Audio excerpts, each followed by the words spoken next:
guys? I'm Luke, joined by Lucas. This is the Subway Sports Show, and today we'll be talking about Mets and Yankees trade deadline recap and Knicks key matchups for the 2026/2027 season. Start off with the Yankees. They took 2 out of 3 against the Braves with Ryan McMahon. He had a walk-off sac fly in the first game, and the bullpen escaped out of a jam on Saturday, and they won 4-5. Ben Rice had a home run, and on Sunday they didn't play their best. It was kind of, they used all their bullpen pieces on those 2 games, so I understand. I was all right with the loss. They only lost by a run, so it wasn't that bad. But overall, they play the Mariners tonight, and I think they should easily win that. If they don't, that'll be a problem because the Mariners are just horrible, and we swept them in the beginning of the year already. Yankee I would like to mention real quick is George Lombard Jr. In 28 appearances, he's batting .294, 2 home runs, 2 RBIs, and a 1.047 OPS. He's doing awesome. He's doing very good defensively. He's doing good offensively too. Volpe, when he started his rookie year, I think for the first week, he only had 1 hit, and it was a slow roller to left field. And George Lombard's he's doing everything the Yankees are telling him. Okay, he's saving the Yankees defensively because the Yankees were horrible defensively before George Lombard Jr. Offensively, he went opposite field against the Braves, and obviously he had his first career home run. He pulled it to left field against the Cardinals, and he's just hitting well. He's walking well, too. He has good patience to the plate, and hopefully he can continue this throughout his career and be the next Derek Jeter, potentially. Now over to Lucas to talk about the Mets, and the Mets have been very, very solid coming out of the trade deadline. A team that seems like one of the losers of the deadline has arguably played the best since the deadline. Obviously, it's a small sample size, so you wonder how much it's really going to last. But to start off, they swept the Guardians, and then they went to Pittsburgh and took 2 of 3. And in yesterday's game, they took the first game of the series against the Braves, and they have now won a season series for the first time against the Braves since 2017.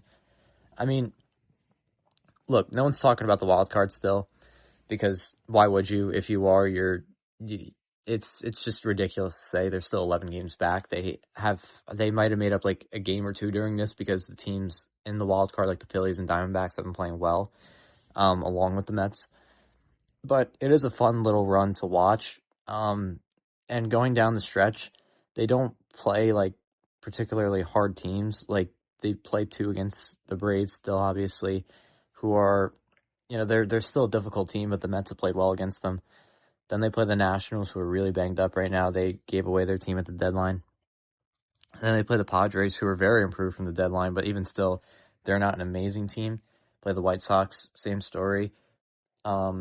And so we're just, if you're the Mets, you'd want to just say to yourself, just take it 1 game at a time and just see what happens. Obviously, you're not going to win them all. No one's expecting that, especially from a team that's 53-67. But they should, again, definitely just take it 1 game at a time and see what happens. The thing I want to note, during this stretch of winning 6 of their last 7, the Mets, they've put up a lot of runs during that time. So in their first game against the Guardians, they put up 6 runs. Second game, they put up 6. And then in the finale, they put up 13. In the opening game against the Pirates, they put up 6. They did get shut out in the second game, but then they bounced back in the finale with 11. And then in the first game against the Braves, they put up 8, which was helped out by a Brett Beatty grand slam in the first inning. I mean, the Mets offense is hitting at a crazy rate right now. And obviously their pitching has still been solid. They definitely have let up some runs during this stretch, but the Mets offense just said, like, whatever the pitching staff gives up, we'll counter it, other than obviously that 9-0 loss. But if you're a Mets fan, you have to be satisfied with some of these at-bats and all these games. Back to Luke to talk about the New York Knicks 2026 and 2027 schedule.